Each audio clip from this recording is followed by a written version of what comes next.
Hello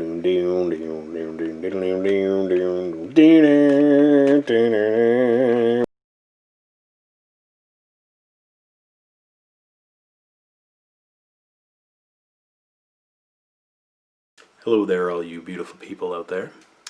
This is Andy Boy Comics and Toys.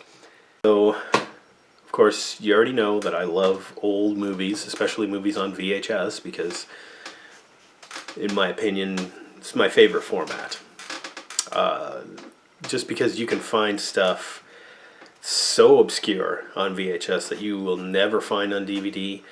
Also, you can find stuff that you forgot existed or didn't even know existed. Stuff that was exclusively made for DVD. Pardon me, exclusively made for VHS. Now, what I want to talk about right now, these are not by any means exclusive to any format. If anything, these movies have been translated to every format, I'm sure. But you will see a lot of them. When you see VHS tapes for sale anywhere, you're guaranteed to see some of these guys. James Bond movies. Now, okay, let's put them kind of in order here.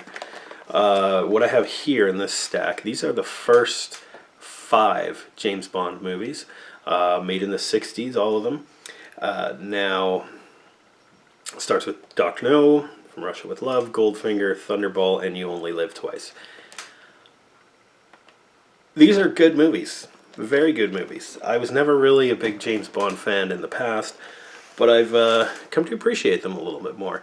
And on my constant hunt for new VHS, or for VHS tapes to watch, new to me, I suppose, you can't help but come across a ton of James Bond movies. Now, these ones, starting with Dr. No, and for the next 5 movies, feature, of course, Sean Connery in the lead role as 007, James Bond. Now, I did talk about this one a little bit already. Dr. No, it's pretty good. We're not going to talk too much about the sexist kind of stuff going on in all these movies, because it was pretty questionable back then. This one is 1962. Of course, there's Sean Connery on the cover.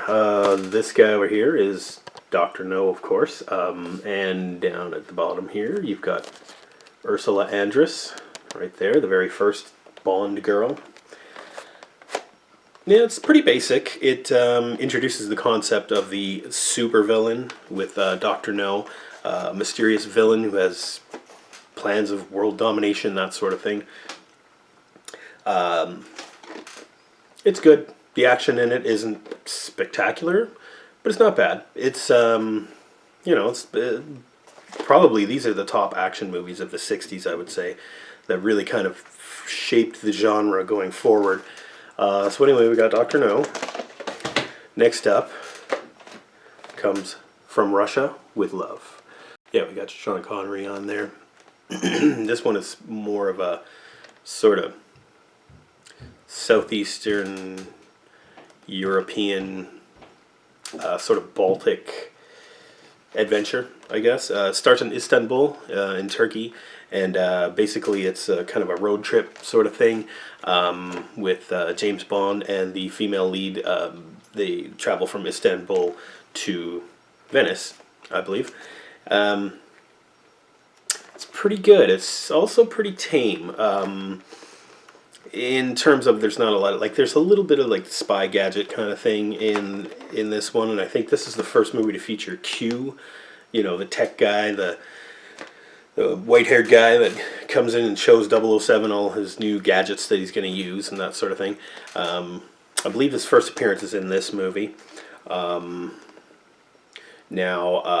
there isn't a lot of that kind of gadgety sort of thing, but there is some pretty good spy stuff in here. There's also a really notable scene where James Bond helps a village or a settlement of Gypsy Romani people, helps them fight off some attackers. And curiously enough, James Bond, at the end of that particular encounter, is rewarded with 2 wives from the Gypsy clan. And what does that tell you about, gender roles in the 1960s movies? But it's an entertaining spy tale. There's a really good performance from Robert Shaw. Plays the bad guy in this. Robert Shaw, if you're not familiar, which I'm not too familiar, but he was the sea captain in Jaws. The old guy that talked about the shark and how it had the dark black eyes, like doll's eyes. Anyway, he's just as good in this too, but a very different character than he was in that movie, but he plays the villain, and there's a nice showdown with him and Sean Connery near the end of the movie. There's also kind of a questionable scene very near the end, where basically James Bond kind of like he dumps a bunch of fuel tanks into the lake when he's being chased by by other boats, and dumps a bunch of fuel tanks into the lake or strait or wherever, and then detonates them with a flare gun, and basically kills like 30 dudes, like in all these boats and stuff, and and then he just kind of cruises into Venice and grabs the girl by his arm, and it's like, Venice, just like in Indiana Jones and the Last Crusade. But I believe it was Harrison Ford had that line. Anyway, that's From Russia with Love. Not bad. So far, I'd have to say that I prefer this over Dr. No, although Dr. No is still a good movie. They actually get better as they go along, I think. And as the character gets more defined, and sort of the tropes that you find in every James Bond movie going forward are starting to get set up, and they're starting to get established. This is the classic one. This is the one that everybody likes, Goldfinger. It's okay. It's more than okay. It's a good movie. It's entertaining. Silly, of course. The silliest thing being, of course, the female lead. Just looking at the back here, played by Honor Blackman. The female lead plays a pilot, fellow spy. Her name is, of course, Pussy Galore.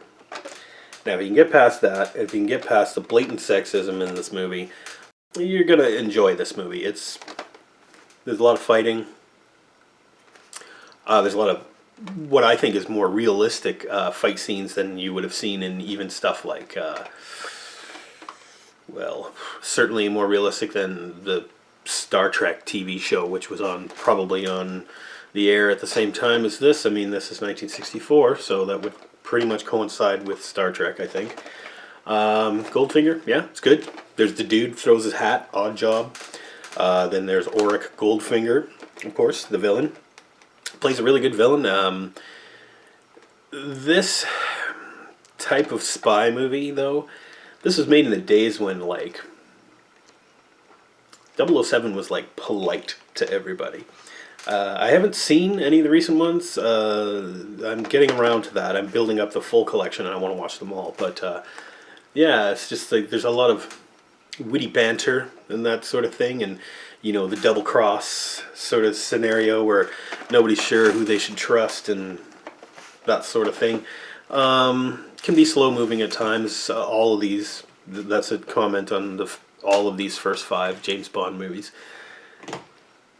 But definitely worthwhile watch, all of them.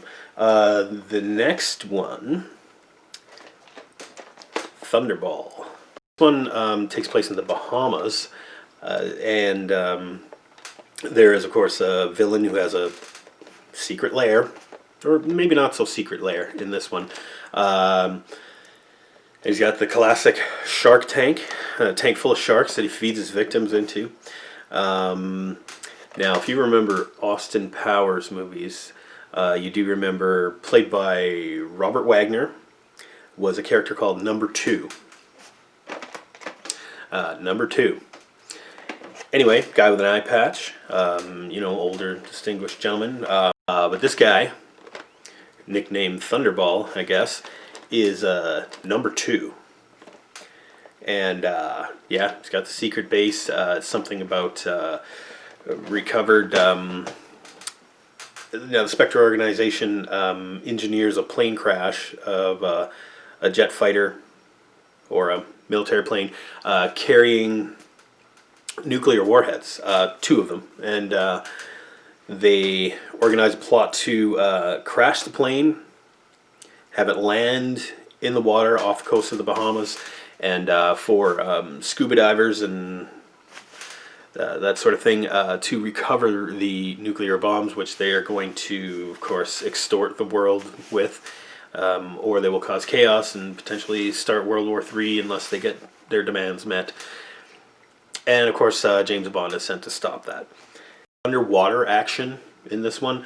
As a matter of fact, the climax of the movie, the big battle scene, involves a whole bunch of like military divers fighting off these bad guys, and they're all underwater and shooting spear guns and stuff at each other, and they're all in wetsuits and scuba tanks and flippers and all that stuff. It drags a little bit in some parts, but in general, like I said, I think that they get better as they go along. Still pretty sexist though, so it doesn't really get that much better in that regard. As a matter of fact, I think that probably is a theme that holds up till at least the 90s movies. But enough about that. Now we come to what so far is my favorite of the James Bond movies. You Only Live Twice.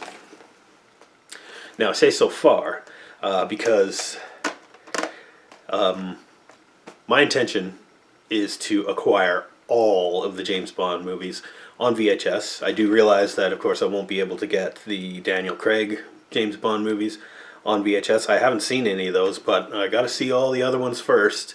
Then I'm going to get to those. I want to watch them in chronological order. So this is as far as I got so far. We're talking 1967. We're talking You Only Live Twice. Sean Connery still, of course. Now, this one takes place in Japan. And it involves, as I said, the Spectre organization, which is, the supervillains, basically the gang of supervillains. This one shows the boss. And tell me if this guy right there looks familiar. Now, see, he's got a cat. He's wearing a gray suit, bald. Got a weird scar on his face. Dr. Evil, right? Well, actually, the character in here, played by Donald Pleasance, great actor, by the way, from Halloween, if you've seen that.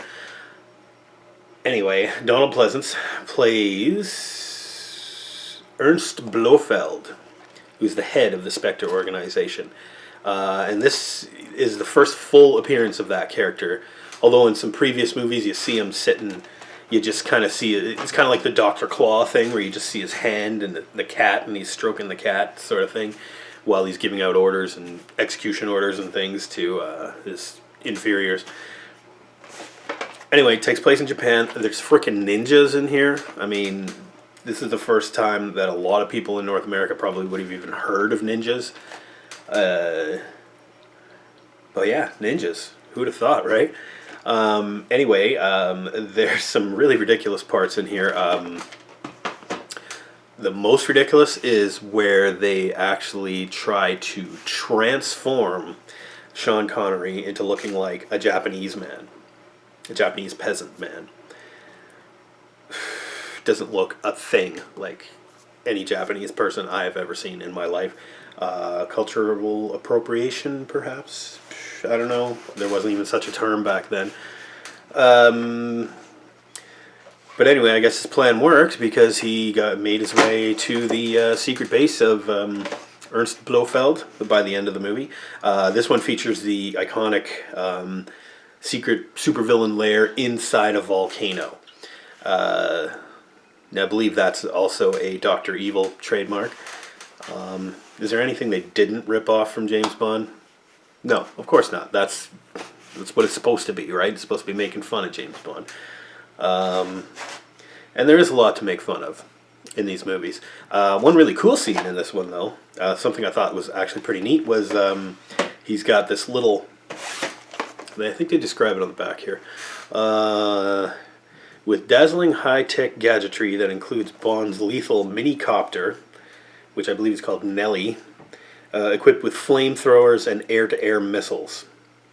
You Only Live Twice is a magnificent pull-out-the-stops movie spectacular. I gotta say, this one was more exciting than probably any of the previous ones that I watched. Goldfinger, I guess, was close. Thunderball got a little draggy in the middle with the underwater stuff. Wasn't really all that much fun. This one, you could see helicopter battles. You could see ninjas. You could see the volcano lair that launches rockets out of the volcano, and you get the iconic Dr. Evil. And yeah, so far I'd have to say this is my favorite of the first 5 James Bond movies. Yeah, I'm anxious to watch all the James Bond movies. I was never really into the genre back in the day, into those types of spy movies and action movies. Always been more of a sci-fi fantasy guy.